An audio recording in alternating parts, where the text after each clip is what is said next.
Malawi's president has gone under fire for sending young people to Israel to go and work, fellas. Don't be afraid of the dark. Be careful with stars. Not every light is shining guide you, baby. Don't let them rain on your spot. What's up, everybody? I hope you're doing good. It's a beautiful day. I feel good today. I feel really, really good. Thank you very much for stopping by. You are very much appreciated. Okay, so my first question to you is this. Do you want to go to Israel and work? There's opportunities for everybody. Nah, seriously, they're recruiting people to go and do some work. Some in farms, some in different areas. Are you interested to go to Israel and work? You're not interested. Okay. Well, Malawi's president has gone under fire for sending young people to Israel to go and work, fellas. Listen to this, okay? Malawi's president Lazarus Chakwera, I hope I haven't murdered his name, has come under fire for keeping secret his government decision to send about 221 young people to work on farms in Israel. Yeah, he's gone under fire for sending 221 young people. The airlifting of young people by Israeli Airbus planned overnight Saturday has since angered many Malawians. The move follows $60 million package from Israel to Malawi 2 weeks ago. Of course, money involved. So Israel paid $6 million to Malawi, and the president decided to send 221 young people to go and work in farms in Israel. Why is this? Okay. Why all of a sudden, I mean, we know it's not very easy to get to Israel. Why all of a sudden they want to recruit people from Africa to go and work? Because the Israeli Agriculture Ministry on record was saying that between 30,000 and 40,000 workers have left the country farms after the war started. They are now recruiting people. 30 to 40,000 people have left. Now they are recruiting people, and the Malawian government has taken $60 million, and now they're sending young people to Israel. Yeah. Labor Ministry Principal Secretary Mwekassa, trying to justify what has just happened, say that exporting labor to various countries, including Israel, is a way of creating jobs. Listen to this guy. Exporting labor to different countries. Dude, you're not exporting to different countries. You're exporting to Israel. Stick to Israel. That's the point. It's creating jobs for youth and generating foreign exchange for the Southern African nation, which has a population of 20 million. Why can't you just create jobs in Malawi? Okay? Create jobs for these kids in Malawi. Isn't that the reason why you are in government? This program will benefit both individual and nation, he says. A portion of the wage will cover their living cost in Israel. What? So some of the money will cover their living in Israel. Why are they working then? And the remainder will be remitted to the personal account of each person here in Malawi to boost foreign exchange, Chakwera said in a statement. He also stressed that the Malawian youth are not going to fight in Israel. Obviously, I have to make sure you hear that. The war against Palestinians and Hamas, but will work in a certified and approved location which are classified fit and safe. What can be classified safe in that area? I thought there was war. Okay? And this is crazy. So the Malawian government has decided to send kids, yes, young people, 221, to Israel and go and work in farms. Okay, this is not a glamorous job.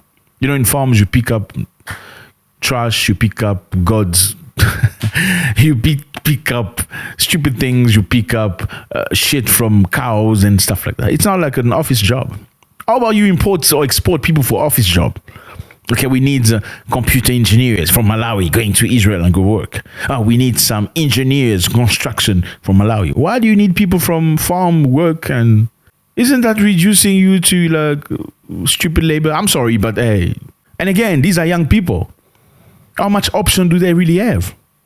They live in poverty, in difficulties. Like I don't see somebody living with his right mind.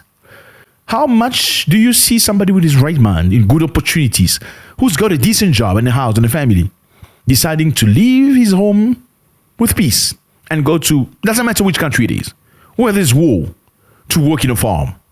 Please explain that to me. How is that even feasible? It's not. Because somebody living a decent life would definitely not take a chance to go somewhere where it could be bombed. Right? So I don't know how you can justify this. Are we trying to bring economy up and foreign, whatever that is, they're going to go pick up shit from dogs and, work in the mud and stuff like that? I don't know. Please explain that to me. However, there's pushback, very strong pushback from Malawian people. Human rights chairman, defender of coalition, say that they question the secrecy surrounding the labor export. Why is it a secret? I mean, if this is just about economy, why was it secret? We condemn the government for being selective, secretive on the labor export agreement they have entered with Israel. We condemn the government for being secretive on the labor agreement they've signed with Israel. Okay? The government action on labor exports to Israel should be transparent. Why is it not transparent? Why don't you tell everybody, okay, we're sending people to Israel? But it was like, in the dark. The airplane came in the dark to take 221 kids. Surely kids that have never seen any other country, they have no hopes, no jobs, nothing. Okay, you can go, you make some money. We'll take some money and we're going to use it for your living expenses, which is debatable. How are you going to use some of my money for my living expenses? I thought if I'm coming, then you're taking care of my expenses. Why do you have to use the money you're paying me for my living expenses? There's only one meaning to that. You are taking the money. Then you're saying, oh, that's money we took, it's for your living expenses. So you're taking the money, it's not the full money they're going to get. You're going to slice it into 2 or 3 and say, oh, this was your living expense. And the rest of the money, the crumbs, they're going to put it in a bank account where they're going to be taxed. We condemn the government for being secretive. The opposition leader in Malawi, Kodwani Nakumwa, who first raised the issue in parliament on Thursday, told Anadu via telephone that the government opted to keep the issue secret because it knows that this is an evil transaction. Yeah, the government knows this is an evil transaction for $60 million. Okay, you're sending your kids to go. I don't care which country it is. In a country at war, I don't see how you can send your... okay, I bet you there's none of the president's kids amongst those children, right? None of this guy, whoever he is, Ministry of Labor's kids among those 221 kids going to these danger zones, right? So for $60 million, which I don't even know how they're going to use it. You're Malawian, maybe you can clarify. I know in many African countries, when you receive aid from whichever organization, whether it's World Bank or IMF or any other organization, for most of the time, government don't really use the funds for the things they ask for. Let me give an example. It's okay, so we need $100 million so we can build a road from one city to the other. They get $100 million. The thing is, they're probably going to use only $10 million to build the road. And the road will not be achieved. And the rest of the money, 80%, is going to be split into, they're going to buy villas, buy big cars, big houses and stuff like that. I don't know if that's the case of Malawi, but I'm just asking. I mean, is this something that may or could occur in Malawi perhaps? $60 million, we're giving you 221 kids, innocent kids, living in poverty and difficulty, to go work in the farms, clean shit from the cows and stuff like that, cut herbs, do the dirty job, get into the mud. 60 million. In the meantime, we're going to pay them crumbs. Okay, some of the money will be the money they're going to be using in your country at war. We're going to give them crumbs in the bank account. They're going to be taxed again. I don't know how you can justify this. They say government has gone into the agreement with the Israel company when it's aware that there is war in a country. No sane parent can send his or her child to work in a country that is at war. Nakuma said, yeah, that makes sense. How do you send your child in a country that is at war? Why? Okay. The Israeli government confirmed that 30,000 to 40,000 people have left the country. They have left the jobs. Yeah. 30 to 40,000 people have left the jobs because of the situation. But you, because you are very clever, you take children from other people, lying to them about how beautiful their life is going to be after this trip, sending them to a country that is at war. I'm sorry, but let those kids grow up in peace. I don't know if this sits right with you, but I don't know how you can justify this. Malawi is a beautiful country. Here's a map. I'm sure you've seen the map. I hope you put the map earlier. Lovely place, Southern Africa. Great people, lovely people. Great history. Malawi was a country of John Chilembwe. Who's John Chilembwe? I'm sure he's going to be very upset if you hear this story. John Chilembwe was a great Pan-Africanist. Okay, we inspired other freedom fighters. He was born in 1871. Okay, John Chilembwe worked later under Joseph Booth as a missionary, so he was very much involved into Christianity stuff, preaching and stuff like that.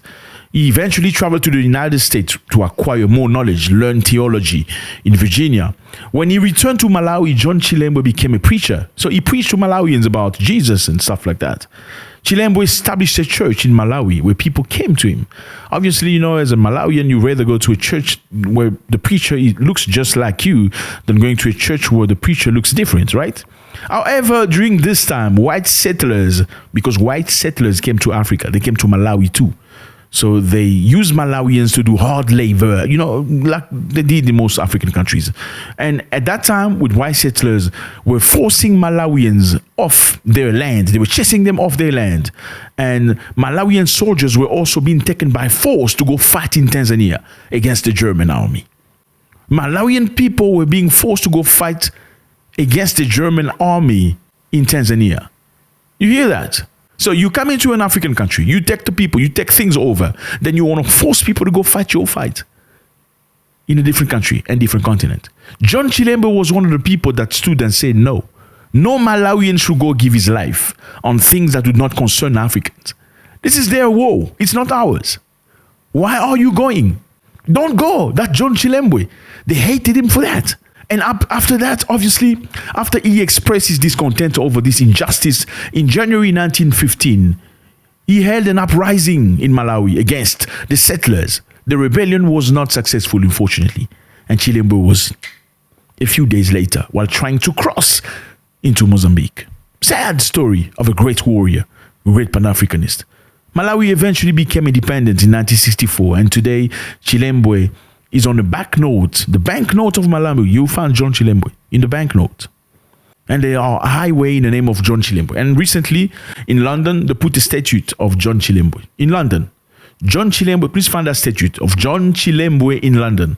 Why would British people put a statue of a great Pan-Africanist of Africa? Because they understand the level. This is a pastor. He was a pastor. He didn't preach people, in the name of Jesus, don't fight. In the name of Jesus, stay quiet. Jesus said, if they slap you on the left, give them. He didn't say that. He said, this is not your war. Why do you want to go fight? Why do you want to go fight the Germans in a war that's not how does that benefit you? Why? Stay here, stay home. They stood up and fought against the white settlers. And unfortunately, they got to him. Fellas, please explain this to me. $60 million. That's very little money. I'm sorry. $60 million is money for one person. Yeah. Okay. $60 million cannot move a country. Saying, okay, we are sending you people to go work in your farms, clean shit and stuff like that in a country of war. No. Let the war end first. Let them finish the East. Yeah. Then we can start talking. Let's talk about decent business. Talk about, inviting engineers. Talk about inviting Malawian doctors. How about that? Talk about inviting Malawian intellectuals. If you do consider Malawian labor, how about you take the cream of the cream? Why do you have to do the stupid jobs? Why? Let me know how you feel about this, fellas. I'm sure you know how I feel about this. God bless.